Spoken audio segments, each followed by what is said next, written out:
Distinguished guests, ladies and gentlemen, blockchain technology is one of the most promising technologies that do support crypto assets. It presents opportunities in seeing a transformation in the financial services industry.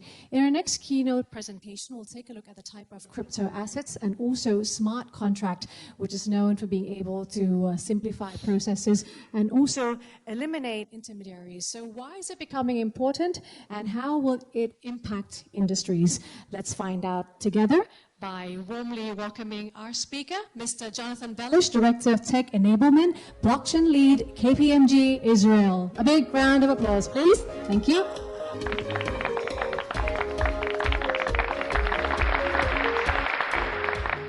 Thank you. I think you can take up that picture. Now you can see it was 10 years ago. Well, 20 years ago, it was the last time I've been to Thailand. And I remember I go to the night market and I almost left without any money. And when I took a taxi, or maybe it was a tuk-tuk, I don't remember. So I offered the taxi driver, instead of paying money, maybe I give him a pack of cigarettes. It was a Winston Red, I remember. And he agreed, and he took me to the hotel, and I gave him the cigarette. It was a simple transaction. 20 years later, it was 2 days ago when I came again to Bangkok, there was a problem because I quit smoking. I didn't have any cigarettes. But fortunately, there is an app called Grab. So Grab make this simple transaction of moving from one point to another very simple. But Grab also uses a lot of intermediators. I use Visa, that pays to PayPal, that use some custodians to pay Grab, that finally pays to the taxi drivers. And this seems to be a bit complex transaction that I managed to do 20 years ago with only a pack of cigarettes. So how this is an advantage after 20 years? If you want to manifest trust, and you use this excellent technology, but still the transaction uses lots of mediators. The reason is that to manifest trust, we have a basic thing that we rely on our legal system. The legal system is the cornerstone of the foundation of society because we don't really need contracts. We only need contracts if something is going wrong, right? If the deal is going fine, we won't even remember what the contract says. This is only for disputes. When something is going wrong, we're getting emotional. We're disappointed, we are angry, we are seeking for compensation. And sometimes even more than that. That's why we need a legal system. So, Nick Szabo, in 1995, thought that there might be a way to simplify this process of contracts. He called it a digital contract, or a smart contract. That was the cornerstone to the coming technology of Bitcoins 10 years later. But let's look back at the history. 3,000 years ago, if you read the Bible, Moses came with 2 tablets, with only 10 amendments. 300 years ago, the American Constitution was written on 10 pages. And then you have the Obamacare, 15,000 pages. The American IRS, 17,000 pages. Federal law, very complex, very hard to master. So, Joseph Tinzer, in his book, The Collapse of Complex Society, basically described how we are buried in bureaucracy, how people exploit the system. The society build projects that are very simple, and they build around this project organization that have to govern these projects.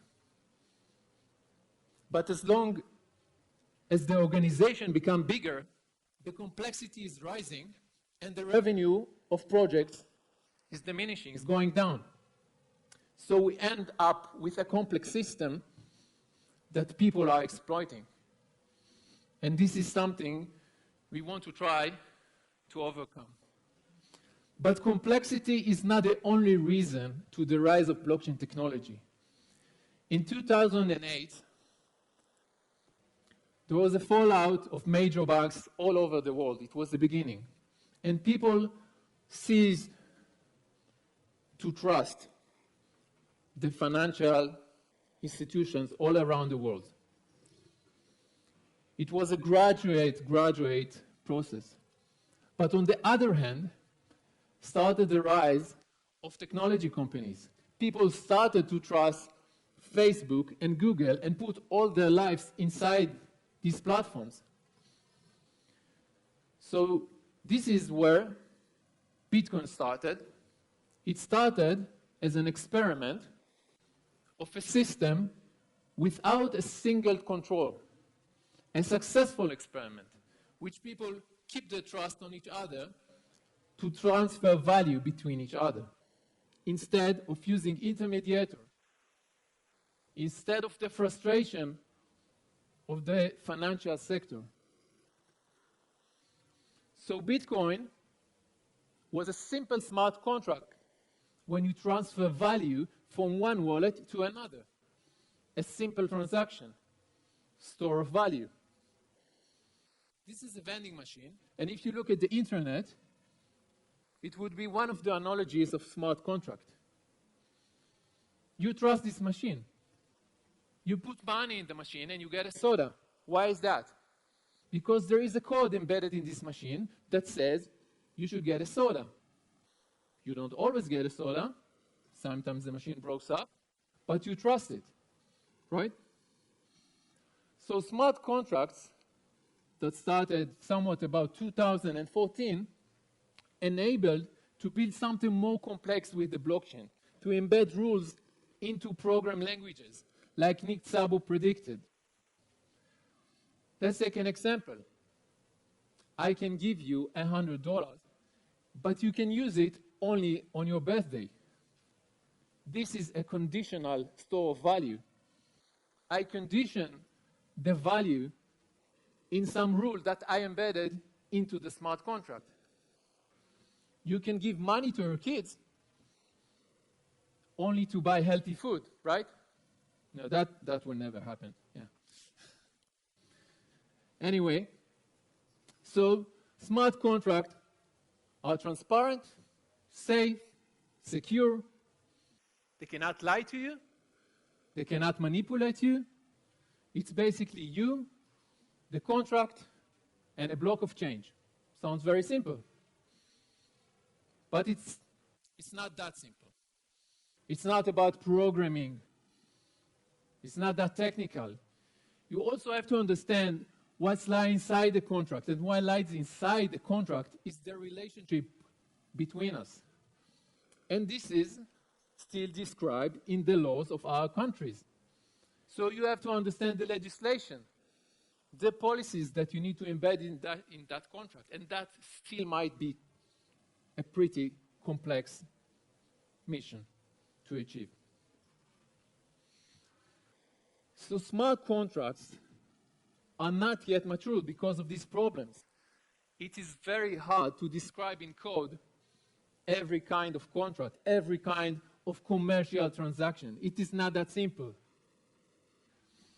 Smart contracts have some mathematical problem, legal problem, tax. If we use smart contract in a way to communicate between different entities, what kind of legal system will I use? Will it be United States, Thailand, European? We have to think about it. And these problems are not solved yet. What happens if there's an error in the smart contract? If there's a bug? It's a piece of code. What kind of code will handle this error?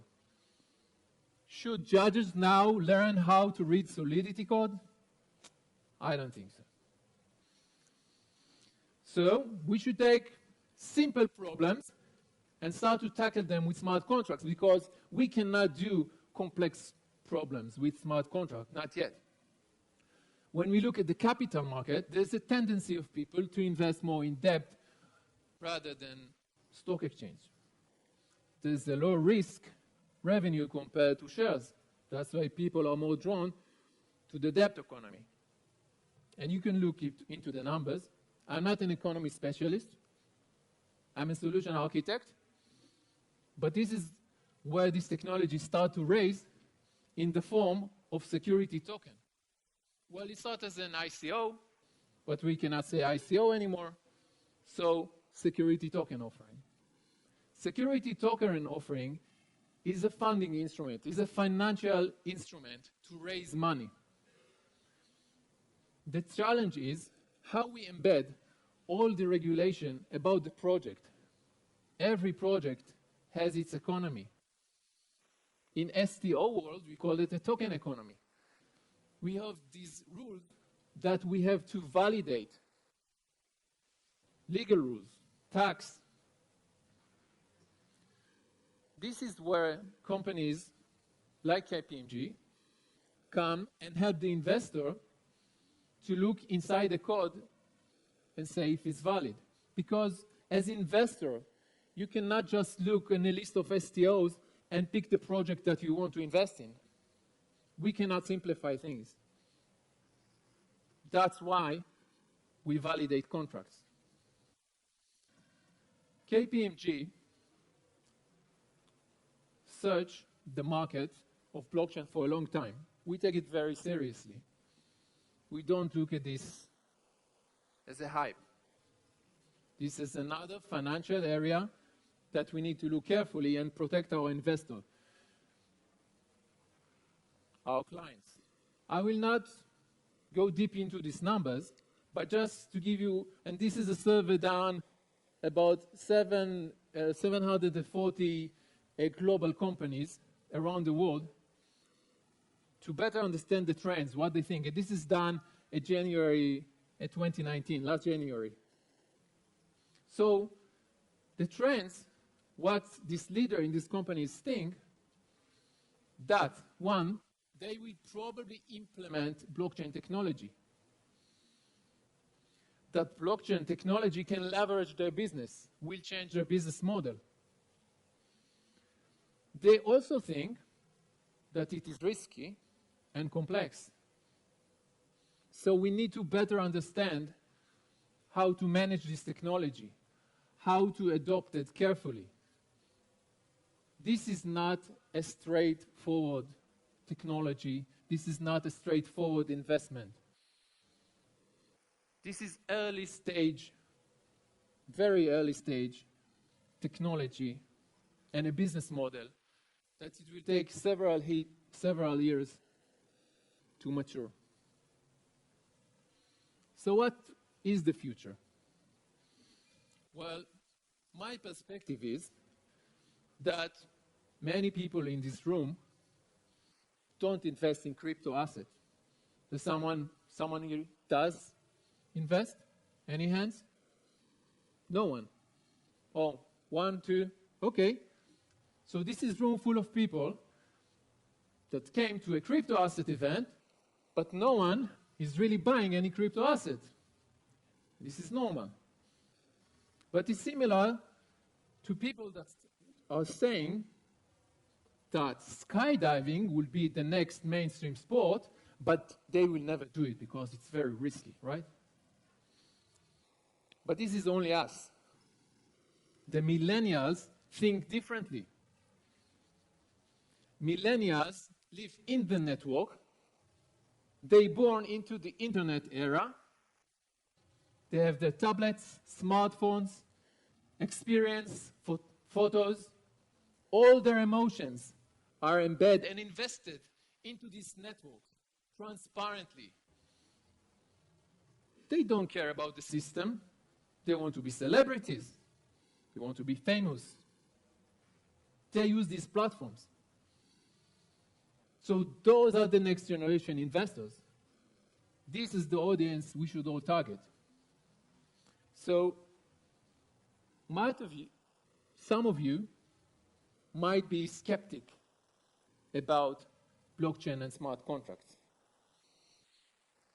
But they are not. They are not skeptic. Millennials are trying new stuff all the time. They are geek savvy. They will try it only because it's new. They will invest in blockchain. They will experiment smart contracts. They will do STOs. They even build financial instruments we cannot even imagine for now.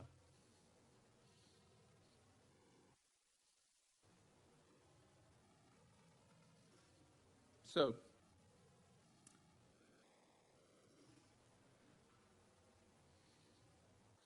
basically, this is the end of my presentation. And I did this pause just to let you think a little bit about what I said. I think this picture demonstrates how these people live. You see a space full of people, but what they are doing, they are looking into the tablets because their world is inside this tablet, not what's going on around them. This is the real change, and we should take it to consideration. Thank you very much. Thank you very much, Mr. Jonathan Bellish, Director of Tech Enablement Blockchain Lead from Israel.